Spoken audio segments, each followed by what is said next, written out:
नमस्कार दोस्तों। आज हम बात करने वाले हैं करमाली जनजाति की। और दोस्तों, आज भी वही रूल, सिर्फ जानकारी नहीं, पूरा कॉन्सेप्ट क्लियर। तो ध्यान से सुनिए, बहुत सही और स्कोरिंग टॉपिक है। सबसे पहले परिचय से शुरू करते हैं। करमाली जनजाति झारखंड के सदान समुदाय की जनजाति है। अब दोस्तों, सदान का मतलब समझ लीजिए। सदान वे समुदाय होते हैं जो झारखंड के स्थायी और गैर जनजातीय मूल निवासियों से जुड़े माने जाते हैं, लेकिन कुछ समुदाय जनजातीय स्वरूप भी रखते हैं। करमाली उसी कड़ी में आती है। अब इनकी प्रजाति की बात करें। करमाली जनजाति का संबंध है प्रोटो ऑस्ट्रलॉइड समूह से। इसका मतलब ये भी भारत की प्राचीन जनजातीय आबादी का हिस्सा रहे हैं। अब भाषा बहुत ध्यान से समझिए दोस्तों। करमाली जनजाति की मातृभाषा खोरठा है। मातृभाषा मतलब जो भाषा बचपन से घर में बोली जाती है, लेकिन रोजमर्रा की बातचीत में करमाली भाषा का प्रयोग किया जाता है, जो ऑस्ट्रो एशियाटिक भाषा परिवार से संबंधित है।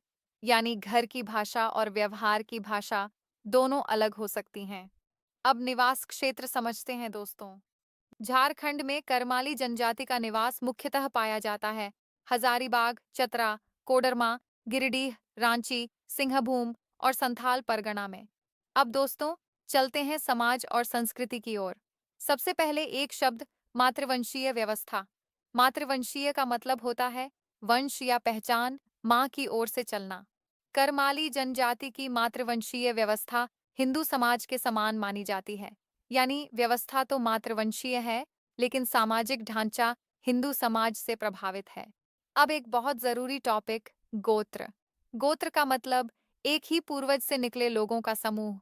करमाली जनजाति 7 गोत्रों में विभाजित है। कछुआर, कैथवार, सहदार, खलखोहार, कच्छर, तितरी, सोना। अब दोस्तों, इन गोत्रों के प्रतीक समझते हैं। प्रतीक मतलब उस गोत्र की पहचान का चिन्ह। कछुआर गोत्र, कछुआ खलखोहार गोत्र, साल वृक्ष सोना गोत्र, एक पदार्थ कैथवार गोत्र, एक वृक्ष कच्छर गोत्र, एक वृक्ष सहदार गोत्र, सांप तितरी गोत्र, चूहा।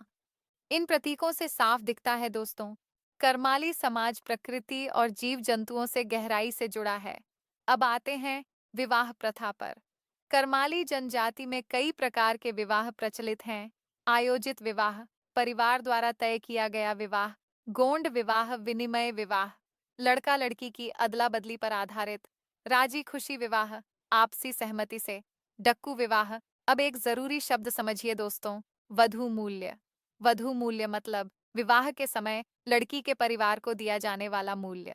करमाली जनजाति में वधू मूल्य को कहा जाता है पोण या कछुआ। और दोस्तों, इनकी पंचायत के प्रमुख को कहा जाता है मालिक। अब चलते हैं पर्व त्योहार की ओर। करमाली जनजाति का सबसे प्रमुख पर्व है दस पर्व। इस पर्व को मीठा पर्व या बड़का पर्व के नाम से भी जाना जाता है। इसके अलावा ये लोग मनाते हैं सरहुल कर्मा, सोहराई, मघवानी।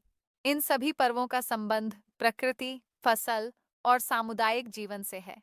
अब दोस्तों, आर्थिक व्यवस्था समझते हैं। करमाली जनजाति को कहा जाता है दस्तकार, शिल्पकार जनजाति। दस्तकार का मतलब हाथ से काम करने वाले कुशल कारीगर। इनका पारंपरिक पेशा है लोहा गलाना और औजार बनाना। इतना ही नहीं दोस्तों, यह जनजाति अस्त्र शस्त्र निर्माण में अत्यंत दक्ष मानी जाती है। यानी लोहे पर इनकी पकड़ बहुत मजबूत रही है। अब अंत में धार्मिक व्यवस्था। करमाली जनजाति के प्रमुख देवता हैं सिंह बोंगा।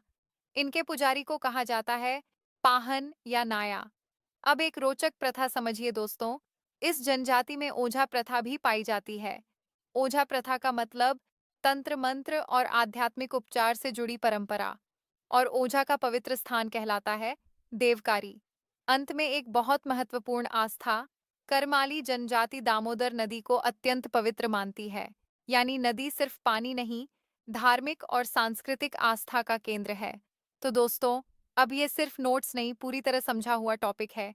तो अधिक से अधिक दोस्तों के साथ शेयर करें। धन्यवाद। जनजाति, बडुड़ी या बड़ूही।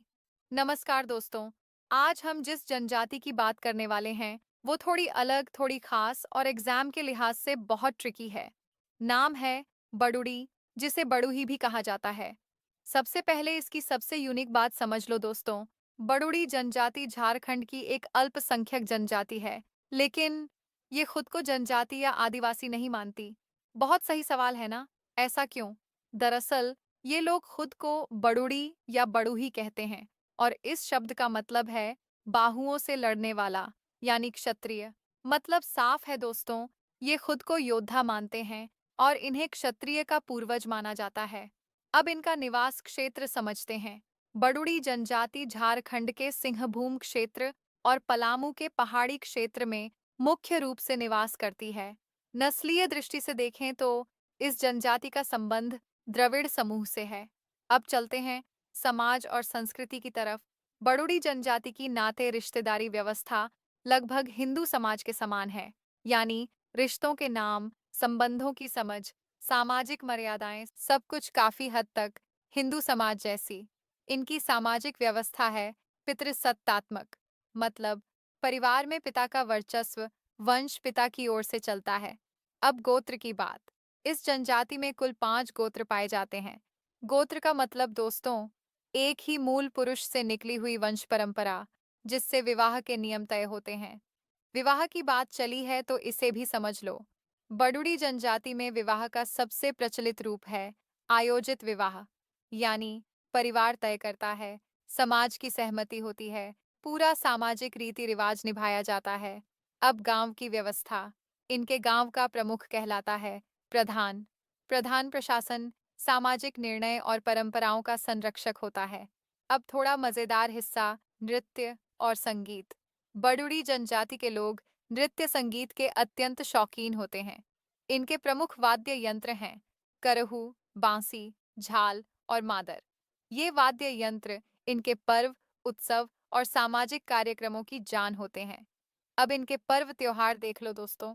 बड़ुड़ी जनजाति मुख्यतः मनाती है आषाढ़ी पूजा, शीतला पूजा, बंदना पूजा, धुरिया पूजा, सरहुल पूजा, रस पूर्णिमा, मकर संक्रांति, यानी प्रकृति पूजा, ग्राम देवता पूजा और मौसमी पर्व इनके जीवन का अहम हिस्सा हैं। अब आते हैं आर्थिक व्यवस्था पर। बड़ुड़ी जनजाति का प्रमुख पेशा है कृषि कार्य। इसके साथ साथ वनोपजों का संग्रह और मजदूरी कार्य भी करते हैं। मतलब खेती प्लस जंगल प्लस मेहनत, तीनों पर जीवन आधारित है। अब अंतिम और बहुत जरूरी हिस्सा, धार्मिक व्यवस्था। बड़ुड़ी जनजाति के प्रमुख देवता हैं ग्राम देवता, यानी गांव की रक्षा करने वाले देव, जिनकी पूजा पूरे गांव के कल्याण के लिए की जाती है। और ध्यान से सुनना दोस्त, इनके गांव का पुजारी कहलाता है बिदरी। एग्जाम में अगर पूछा जाए बड़ुड़ी जनजाति का पुजारी कौन होता है, तो जवाब होगा बिदरी। तो दोस्तों अब बड़ुड़ी, बड़ूही जनजाति सिर्फ पॉइंट्स नहीं, एकदम क्लियर कॉन्सेप्ट बन चुकी है। तू अधिक से अधिक लोगों के साथ शेयर करे। धन्यवाद। The Career Comrade presents mathematics, reasoning, English, general awareness, general science and current affairs classes for UPSC, SSSC, banking, railway and any others government exams.